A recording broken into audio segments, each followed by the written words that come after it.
আমার স্বামী আমাকে স্ত্রী হিসাবে কোনো মূল্য দেয় না, আমার কান্না তাকে একটু নরম করে না, শুধু টাকা দিয়ে দায়িত্ব পালন করে। আমি মানসিকভাবে ভেঙে পড়ছি, আমার করণীয় কি? স্বামী হোক আর স্ত্রী হোক, পরস্পর পরস্পরকে রেসপেক্ট করা, পরস্পর পরস্পরের প্রতি মনোযোগ দেওয়া, এটা আমাদের কর্তব্যের অংশ।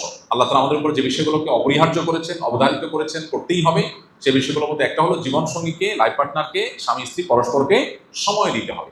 যে বোন প্রশ্ন করেছেন, যদিও আমি জানি না যে তার স্বামী তার ইচ্ছার মূল্য দেন না বা তাকে মূল্য দেন না, এটার মিনিংটা কি।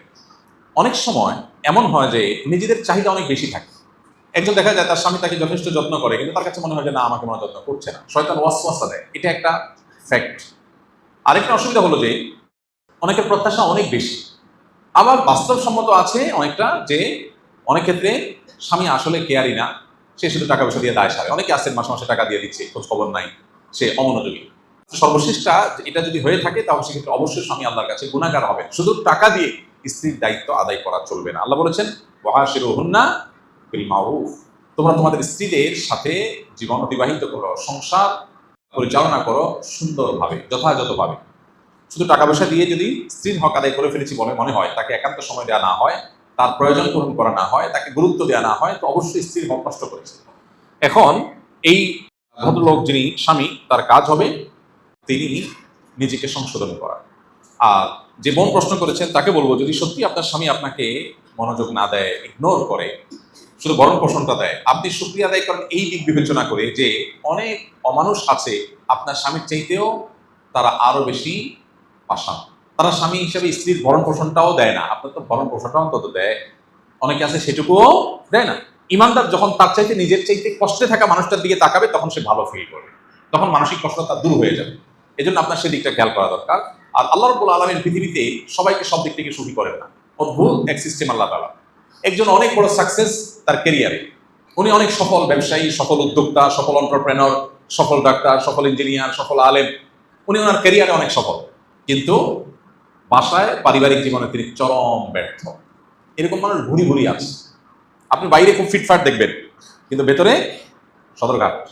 বাইরে ফিটফাট, ভেতরে কি সদরঘাট। বাহিরে মনে হচ্ছে উনি খুব শান্তির অভিনয় করতেছে, হ্যাঁ উনি অনেক হ্যাপি হান্তা, আসলে অশান্তির সমুদ্রে হাবুডুবু খাচ্ছে। আর এখন দুনিয়াটাই হলো অভিনয়ের দুনিয়া। এখনকার পৃথিবীটাই হলো কিসের? অভিনয়ের পৃথিবী। চতুর্দিকে নাটক আর নাটক, অভিনেতা ছাড়া কিছু নেই, সবাই অভিনেতা। একজন আলেম চট্টগ্রামের বলতেছিলেন যে ভালো স্বামী বলতে পৃথিবীতে কিছু নাই, কে কতটা ভালো অভিনয় করতে পারে সেটা হলো বিষয়। হ্যাঁ, অভিনয় কে কত ভালো পারে সেটা হলো বিষয়। যাই হোক, এটা আবার বেশি একেবারে নেতিবাচক হয়ে যায়, এবং ভালো মানুষ নাই বললে ভুল হবে, আছে বহু মানুষ আছে আলহামদুলিল্লাহ, এর মধ্যেও আছে। এই জন্য ভাই, আমাদের মনে রাখতে হবে যে দুনিয়াটা জান্নাত না, দুনিয়াটা জান্নাত না। এখানে সবকিছু মন মতো হবে না ভাই।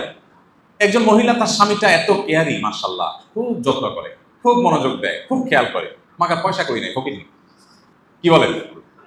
এখন যার স্বামী তাকে নিয়মিত মাসে টাকা পয়সা দেয়, খরচ খরচা দেয়, কোনো অসুবিধা নেই, তার কাছে ব্যাপার এটাই সবচেয়ে বড় ব্যাপার। তার কথা হলো ভাই টাকার দরকার নেই, কেয়ার হইলে হবে। যার যেটা না থাকে ওইটার গুরুত্ব তার কাছে বেশি থাকে, শয়তানের টাকা তার কাছে গুরুত্বপূর্ণ করে তোলে। আর যার স্বামী টাকা পয়সা দেয় না, সারাদিন ঘরে বসে থাকে আর মহব্বত করে, ভালোবাসার বলে, আই লাভ ইউ বলে, সারাক্ষণ শুধু পাম্পটি দেয়, ওই মহিলার কাছে এটা একটা বোঝা।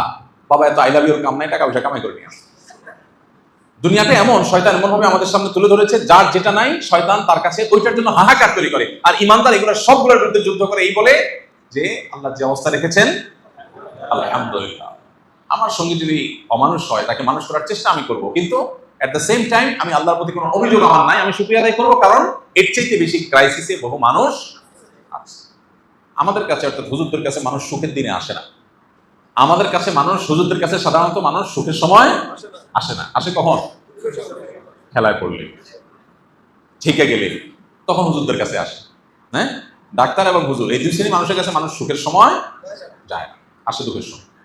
তো বহু মানুষ আছে যাদের দুঃখ শুনে আমাদের অবাক লাগে, যে এই লোক দুঃখে আছে, মানুষ চিন্তাও করবে না, পাত্র হিসাবে তাকে দেয়া হলে যে কোনো পাত্রীপক্ষ রাজি হয়ে যাবে। আবার পাত্রীপক্ষের অনেকে আছেন যে পাত্রীর প্রোফাইল, ফ্যামিলি হিস্ট্রি দেখলে যে কোনো পাত্র অস্থির হয়ে যাবে, কিন্তু ভেতরের হিস্ট্রি জানলে কেউ সামনে আগাবে। এক একজনকে আল্লাহ তাআলা এক একটা দিয়ে পরীক্ষা করেন। পৃথিবীর কোনো মানুষ 100% সুখী নাই। সুখী ওই লোকটাই যে লোকটা পরিপূর্ণ দিনদার হতে পেরেছে, আল্লাহর সামনে নিজেকে পরিপূর্ণ সাপোর্ট করতে পেরেছে, যে লোকটা বলেছে আল্লাহ যা দিয়েছেন আলহামদুলিল্লাহ, এই লোক সুখী। কারণ তার কোনো দুঃখ নাই, তার এক্সপেকটেশনই নাই। এক্সপেকটেশন না থাকলে আর দুঃখ আসবে কোথেকে? সে আশাই করে যে সুখের জায়গা হলো জান্নাত, এটা দুনিয়া, এখানে সবকিছু মন মতো হবে না। কারোর স্বামীটা অনেক ভালো, শাশুড়িটা খারাপ, কারোর শাশুড়িটা ভালো, স্বামীটাও ভালো, কিন্তু দেবর ননদ গুলো অমানুষ। কারণ হয়তো এগুলো সবই ভালো মাশাআল্লাহ, কিন্তু পয়সা নেই। কারণ আবার পয়সা আছে, সবই ঠিক আছে, কিন্তু স্বামীটার চরিত্র খারাপ, আছে না নাই? এক একজনের এক এক সমস্যা। আরেকজনের সব ঠিক আছে, কিন্তু স্বামীর মুখতে সারাদিন দুর্গন্ধ বাইর হয়। মানে মাইনর ছোটখাটো ইস্যু আছে যেটা তার জন্য অনেক কষ্টের। ইমানদারের জন্য সান্ত্বনাটা হলো কোথায়? দুনিয়া, এটা জান্নাত না। এখানে সব কিছু মন মতো। এখানে যদি সব পারফেক্ট হয়ে যেত তাহলে গোলাপের চারপাশে কাঁটা থাকতো না।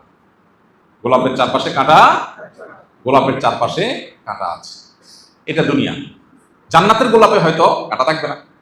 দুনিয়াতে গোলাপ নিবেন কাঁটাবিদ্ধ হবেই, গোলাপ নিবেন কাঁটাবিদ্ধ হবে না, এটা হবে না। এই জন্য দুনিয়াতে যেই কোনো কিছুতে অতৃপ্তি থাকবে। এই জন্য আমার যে বোন প্রশ্ন করেছেন তাকে বলবো, আলহামদুলিল্লাহ বলুন, সবর করুন, স্বামীকে সংশোধন করবার চেষ্টা করুন, ওলামা ইকরামের দ্বারা মোটিভেশন করাবার চেষ্টা করুন, আল্লাহর কাছে দোয়া করুন, এবং দিল থেকে বলুন, আল্লাহ অ্যাটলিস্ট আমার স্বামীটা তো ক্যান্সার আক্রান্ত না, আমার স্বামীটা তো অ্যাটলিস্ট বড় কোনো দুরারোগ্য ব্যাধিতে ভুগছে না, চরিত্রহীন না, বা অন্য দিক থেকে তার আরো খারাপ হতে পারতো, সেটা তো অন্তত না। আলহামদুলিল্লাহ, আল্লাহ তাআলা আমাদেরকে মানসিকভাবে সুখ এবং শান্তির নিয়ামত হাসিল করার তৌফিক দান করুন।